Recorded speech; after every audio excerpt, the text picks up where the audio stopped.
تو کہا کہ میرے استاد کا راز تھا جو آج تک میں نے کبھی نہیں بتایا تھا، آج بتاتا ہوں کہ مالٹا کے جیل میں انگریز شوروں پر، انگاروں پر میرے استاد شیخ الہند کو لٹاتے تھے اور کہتے تھے کہ ایک بار کہہ دے محمود حسن کہ 1857 کے جنگ آزادی میں آپ نہیں تھے، ہم آپ کو چھوڑ دیں گے۔ حضرت کہتے کہ نہیں، کبھی نہیں کہا، بلکہ وہ انگارے آپ کی پیٹ کی چربی سے اس سے وہ بجھ جاتے تھے، آپ کا پورا گوشت کالا جل کے کالا ہو چکا تھا۔ یہ ہمارے علماء کی قربانیاں ہیں۔ مولانا آزاد رحمۃ اللہ علیہ کو جب جیل میں ڈالا گیا محمود نگر کے اندر، ان کی بیوی کا خط آیا، میرے حالات بہت ہی نازک ہے، آپ انگریز سے چھٹی لے کر ملنے کے لیے آ جائے۔ حضرت نے خط لکھا ابوالکلام کلام آزاد نے کہ میں انگریزوں کے سامنے چھٹی اور جھک نہیں سکتا، اگر آپ بیمار ہیں، میری پورا ہندوستان بیمار ہے، صبر کرو، انشاءاللہ اللہ کو ملاقات کریں گے۔ دوسرا خط ہے جیل کے اندر کہ اب لگتا ہے کہ میرا آخری وقت ہے، اب تو آپ کچھ دن کے لیے چھٹی لے کے ملاقات کرنے آ جاؤ۔ کیا ہندوستان کے علماء تھے ہمارے، کیا جگر ہوگا ان کو ہندوستان سے کیسی محبت تھی، انگریزوں سے کیسی نفرت تھی۔ دوسرا خط لکھا انہوں نے کہ میں انگریزوں کے سامنے چھٹی نہیں لے سکتا اور جھک نہیں سکتا ہوں، ہاں اگر آپ کا انتقال ہو جاتا ہے تو روزے محشر ملے گی، قیامت کے دن ہماری ملاقات ہوگی، حوض کوثر میں ملاقات ہوگی۔ اور نیچے نوٹ لکھا ہو سکتا ہے کہ میرا خط پہنچنے سے پہلے آپ کا انتقال ہو جائے۔ وہ بھی ایسا جب ڈاکیا خط لے کے پہنچا تو مولانا آزاد کی اہلیہ کا گھر سے جنازہ نکل رہا تھا۔ کیا قربانی تھی ہمارے اسلاف کی۔ کہتے ہیں پتا پتا بوٹا بوٹا حال ہمارا جانے دے، پتا پتا بوٹا بوٹا حال ہمارا جانے دے، جانے نہ جانے تو ہی نہ جانے، باغ تو سارا جانے دے۔ ایسی قربانیاں دی۔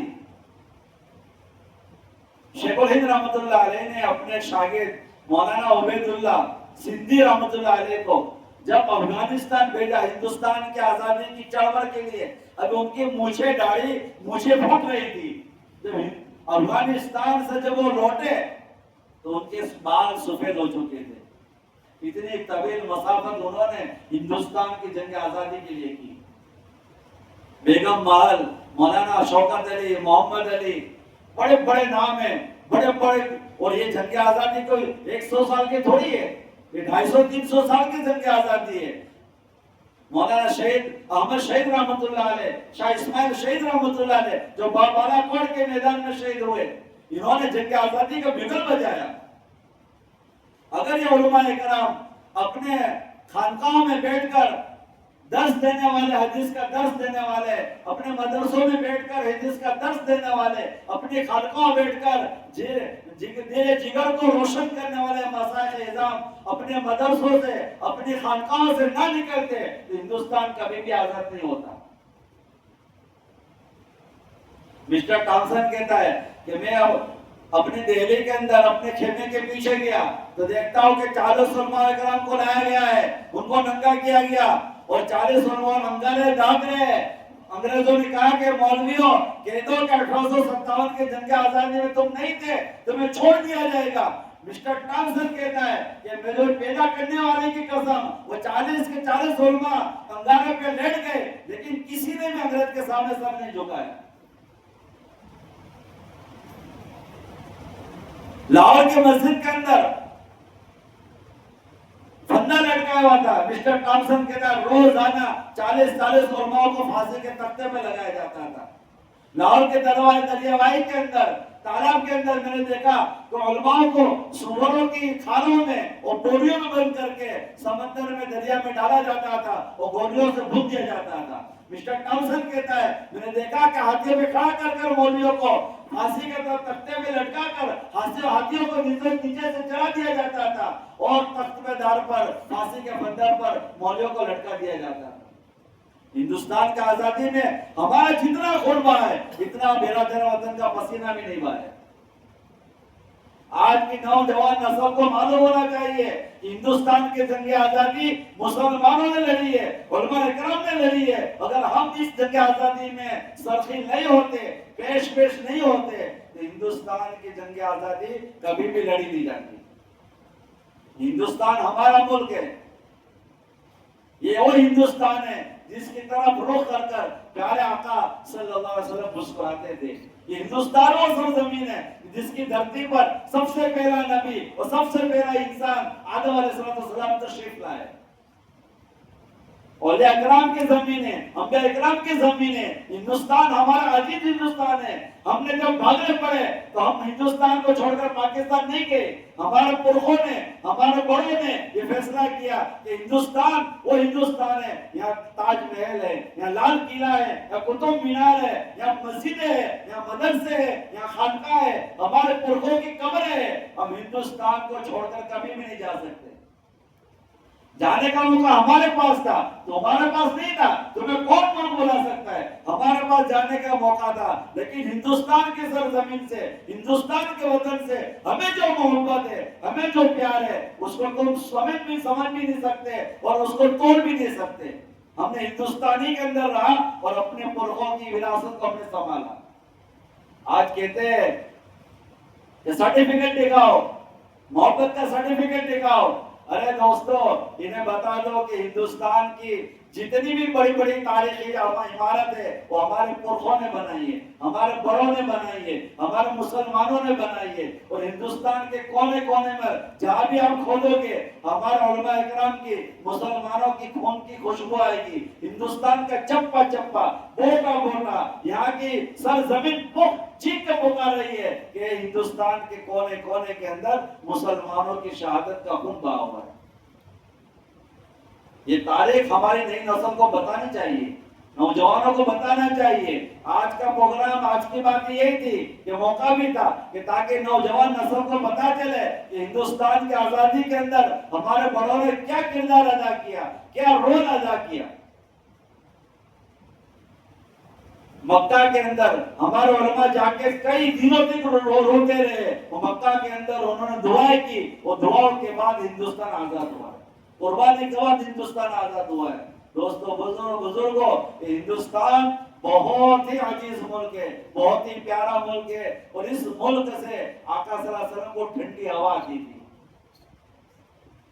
آپ سوچئے کہ کتنا پیارا ملک ہمارا ہے۔ اللہ رب العالمین ہمارے ملک کو ترقی عطا فرمائے، یہاں امن کا گہوارہ بنائے، یہاں کے فتنہ و فساد کو اللہ ختم کرے۔ وہ لوگ جو ہندوستان کو توڑنا چاہتے، ہندوستان کو برباد کرنا چاہتے، اللہ انہیں برباد کر دے۔ ہندوستان کو اللہ ترقی عطا فرمائے، پورے عالم کے اندر اللہ ہندوستان کے اندر امن کی ہوا کو پھیلائے، مسلمانوں کو، ہندوؤں کو، کرسچن کو، سکھ عیسائی کو، اللہ پورے ہندوستان کے اندر امن کی ہوا کو پھیلائے۔ اسی بات کو، اپنی بات کو ختم کرتا ہوں۔ وآخر دعوانا الحمدللہ رب العالمین۔